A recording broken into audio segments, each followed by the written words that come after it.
मंगला गौरी पूजन एवं व्रत। श्रावण मास के मंगलवार को मंगला गौरी पूजन एवं व्रत किया जाता है। यह व्रत 15 जुलाई 2025 को पड़ रहा है। यह व्रत नवविवाहित महिलाओं के लिए विशेष रूप से है। इसे उन्हें विवाह के उपरांत 5 वर्ष तक प्रत्येक श्रावण में करना चाहिए।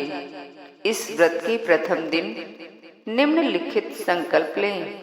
मैं पुत्र पौत्र सौभाग्य वृद्धि एवं श्री मंगला गौरी की कृपा प्राप्ति के लिए मंगला गौरी व्रत करने का संकल्प लेती हूँ।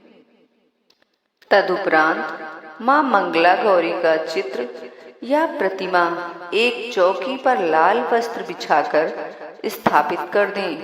उनके सम्मुख आटे से बना एक घृत का दीपक जलाएं, जिसमें 16 बत्तियां हों। तदुपरांत निम्नलिखित मंत्र से माँ का ध्यान। कुमकुमा गुरुलिप्तांगा शर्वाभरण भूषिता नीलकंठ प्रियां गौरी वंदेऽहं मंगलायाम्। अब माता मंगला गौरी का षोडशोपचार पूजन करें।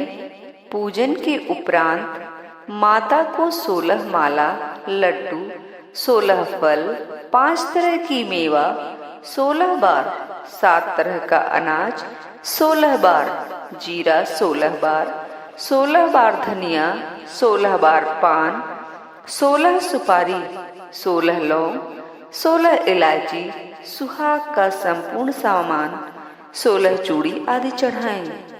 उसके उपरांत मंगला गौरी व्रत की कथा श्रवण करें। एक नगर में धर्मपाल नामक का एक सेठ रहता था।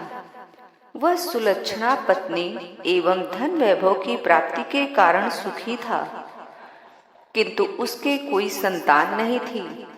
फलतः वह सभी प्रकार के सुख प्राप्त करने के उपरांत भी संतान सुख न मिलने के कारण दुखी था।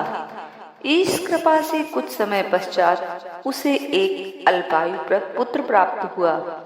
उसे 16वें वर्ष में सांप के डसने से मृत्यु होने का शाप मिला हुआ था।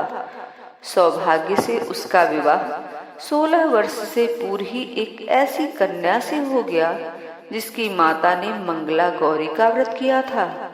मंगला गौरी के व्रत के प्रभाव से उत्पन्न कन्या को वैधव्य का दुख आ ही नहीं सकता था। फलतः उससे धर्मपाल का पुत्र शतायु हो गया। इस प्रकार अखंड सौभाग्य के लिए नवविवाहित महिला को यह व्रत करना चाहिए। कथा श्रवण के उपरांत 16 लड्डुओं को अपनी सास को तथा अन्य सामग्री को बांस के पात्र में रखकर किसी ब्राह्मण को दान कर देना चाहिए। उसके पश्चात मंगला गौरी की 16 मुख वाले दीपक से आरती करनी चाहिए।